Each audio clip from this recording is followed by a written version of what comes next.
सरकार कोई पत्र निकाले, सरकार कोई नोटिस जारी करे, उनके पत्र और नोटिस के मजमून से आप समझ सकते हैं कि सरकार की मंशा क्या है। जी हाँ, हम बात शिक्षा विभाग के अपर मुख्य सचिव के कार्यालय में लगाए गए उस नोटिस की कर रहे हैं, जिसमें वो कह रहे हैं कि तबादले को लेकर, स्थानांतरण को लेकर आवेदन यहाँ मत जमा करें, हम ऑनलाइन, जब शिक्षक नियमावली बन जाएगी तो हम ऑनलाइन आपको मौका देंगे, आप ऑनलाइन अप्लाई कीजिएगा और उसके बाद हम निर्णय लेंगे, विभाग निर्णय लेंगे।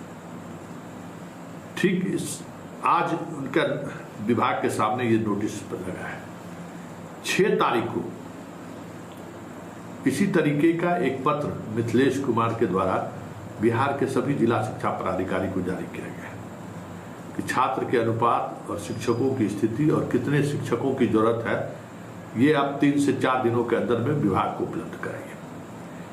ये जब से नियमावली बन रहा है ना, तब से ये चौथा इस तरीके का पत्र है जो जिला के शिक्षा पदाधिकारियों के द्वारा प्रेषित हुआ है, उनको भेजा गया है। वीडियो कॉन्फ्रेंसिंग में हर दिन 1-2 दिन के बाद इस पर चर्चा होती ही होती है। तो बड़ा सवाल ये है कि अभी कितने छात्र पर कितने शिक्षक मौजूद हैं और कितने शिक्षकों को आपकी जरूरत है, ये तो आप अभी डाटा कलेक्ट ही कर पा रहे हैं। फिर अभी तक जितने स्कूल से शिक्षकों का स्थानांतरण हुआ है, इस बिना पर जो बीपीएससी कंप्लीट कर गए नियोजित शिक्षक, उनका तबादला आपने कर दिया, वो जगह रिक्त है। पूरे शहर के अधिकांश स्कूलों में शिक्षक नहीं है, ये भी एक सत्य है। बीपीएससी से जितनी बहालियां हुई वो ग्रामीण इलाकों में बहाली हुई, ये भी एक सत्य है। ग्रामीण इलाके में पहले भी शहरी इलाकों की तुलना में नियोजित शिक्षकों की संख्या ज़्यादा पहले से मौजूद था। तो फिर ये जो खेल चल रहा है चूहा बिल्ली का, उस खेल का मतलब क्या है? देखिए, मतलब साफ समझ लीजिए।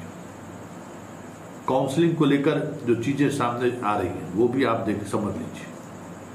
और मंत्री का बयान जो बार बार आ रहा है कि हम ह्यूमैनिटी ग्राउंड पर ट्रांसफर पोस्टिंग करेंगे, हम नियमावली बना रहे हैं, हर किसी को हम संतुष्ट करने की कोशिश करेंगे, फिर भी लोग पूरी तौर पर हम संतुष्ट नहीं हो सकते हैं, लेकिन मेरी कोशिश होगी कि सारे लोग संतुष्ट हो जाए।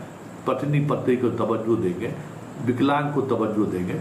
ये सारी बातें जो है ना, ये पदाधिकारियों का या विभाग के मंत्री का एक ऐसा टूल है जिसके सहारे वर्षों से लोगों को टहलाते हुए आ रहे हैं। काम करना होगा तो जनहित में इस तरीके की फैसला लेने की जरूरत है। पहला लाइन यही लिखेगा, मानवीय आधार पर यह फैसला लिया गया है। मतलब 2-3 कह सकते हैं कि टूल है इनके पास जिसके सहारे ये मनमर्जी, अपना मनमर्जी करते रहते हैं, जनता के सहारे या फिर मानवीय पक्ष के आधार पर। तो ये सारा खेल जो देख रहे हैं, इस तरीके का नोटिस जारी होना, इस तरीके से पत्र, लगातार पत्रों का मुख्यालय से जाना, ये सब संकेत है कि लोगों का नीयत ठीक नहीं है। और नीयत ठीक नहीं है तो कैसे हम उलझाए रखें, उसी की ये सारी कवायद है। और ये कवायद जिस तरीके से चल रही है, अगस्त की शुरुआत हो चुकी है, सितंबर अक्टूबर आप समझ सकते हैं। सरकार अभी फिलहाल हमें नहीं लगता है कि कुछ ऐसा कुछ करेगा जिससे आप लोग आनंदित महसूस कीजिए। आनंद, देखिए, बहुत कुछ सरकार निर्णय समय पर लेती है और उस समय पर उस निर्णय के आधार पर कुछ न कुछ वो प्राप्त करना चाहती है। तो अभी न लोकसभा चुनाव है, न विधानसभा चुनाव है, होगा भी तो नवंबर में ना। तो अभी कर देने से क्या फायदा है, जरा आप सोचिए। तो इसी तरीके से हम आपको हर 2-4-5 दिन पर कुछ न कुछ बयान देते रहेंगे, कुछ न कुछ पत्र जारी करते रहेंगे। आप संतुष्ट रहिएगा, आपको उम्मीद की हमेशा उम्मीद जगाई जाती रहेगी, अरे अब हो जाएगा, अब हो जाएगा, अब हो जाएगा। जबकि सच्चाई यही है कि ये जो नियमावली का जो टुटका है ना, टुटका वो सिर्फ दिखाने के लिए है। अब मीडिया में खबर आ रहा है कि अब बैठक हुई, बैठक की कोई खबर आ रही है? नहीं आ रही है ना। मीडिया में भी प्लांट करके खबर चलाया जाता है कि भाई एक मनोवैज्ञानिक रूप से लोगों को कैसे संतुष्ट किया जाए। आ रहा है ना, देखते हैं बुलेट चला रहे हैं साहब, लिट्टी खा रहे हैं, कितना मस्त जीवन जी रहे हैं। यही जीवन जीने की अंदाज हर किसी को सीखना चाहिए कि मस्त रहिए, अपने अंदाज में जीना सीखिए। यही तरीका है ना, इसी अंदाज में जिए। लेकिन सच्चाई यही है, ये सब कुछ जो हो रहा है ना, समय को कैसे आगे खींचा जाए, कैसे आगे बढ़ाया जाए, बस उसी की कोशिश है। शिक्षक उनका तबादला आपने कर दिया, वो जगह रिक्त है। पूरे शहर के अधिकांश स्कूलों में शिक्षक नहीं है, ये भी एक सत्य है। बीपीएससी से जितनी बहालियां हुई वो ग्रामीण इलाकों में बहाली हुई, ये भी एक सत्य है।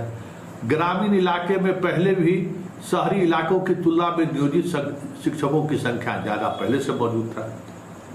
तो फिर ये जो खेल चल रहा है चूहा बिल्ली का, उस खेल का मतलब क्या है? देखिए, मतलब साफ समझ लीजिए। काउंसलिंग को लेकर जो चीज़ें सामने आ रही हैं वो भी आप समझ लीजिए। और मंत्री का बयान जो बार बार आ रहा है कि हम ह्यूमैनिटी ग्राउंड पर ट्रांसफर पोस्टिंग करेंगे, हम नियमावली बना रहे हैं, हर किसी को हम संतुष्ट करने की कोशिश करेंगे, फिर भी लोग पूरी तौर पर हम संतुष्ट नहीं हो सकते हैं, लेकिन मेरी कोशिश होगी कि सारे लोग संतुष्ट हो जाए। पत्नी पति को तवज्जो देंगे, विकलांग को तवज्जो देंगे। ये सारी बातें जो है ना, ये पदाधिकारियों का या विभाग के मंत्री का एक ऐसा टूल है जिसके सहारे वर्षों से लोगों को टहलाते हुए आ रहे हैं। काम करना होगा तो जनहित में इस तरीके की फैसला लेने की जरूरत है। पहला लाइन यही लिखेगा, मानवीय आधार पर यह फैसला लिया गया है। मतलब 2-3 कह सकते हैं कि टूल है इनके पास जिसके सहारे ये मनमर्जी अपना मनमर्जी करते रहते हैं, जनता के सहारे या फिर मानवीय पक्ष के आधार पर। तो ये सारा खेल जो देख रहे हैं, इस तरीके का नोटिस जारी होना, इस तरीके से पत्र लगातार पत्रों का मुख्यालय से जाना, ये सब संकेत है कि लोगों का नीयत ठीक नहीं है। और नीयत ठीक नहीं है तो कैसे हम उलझाए रखें, उसी की ये सारी कवायद है। और ये कवायद जिस तरीके से चल रही है, अगस्त की शुरुआत हो चुकी है, सितंबर अक्टूबर आप समझ सकते हैं। सरकार अभी फिलहाल हमें नहीं लगता है कि कुछ ऐसा कुछ करेगा जिससे आप लोग आनंदित महसूस कीजिए।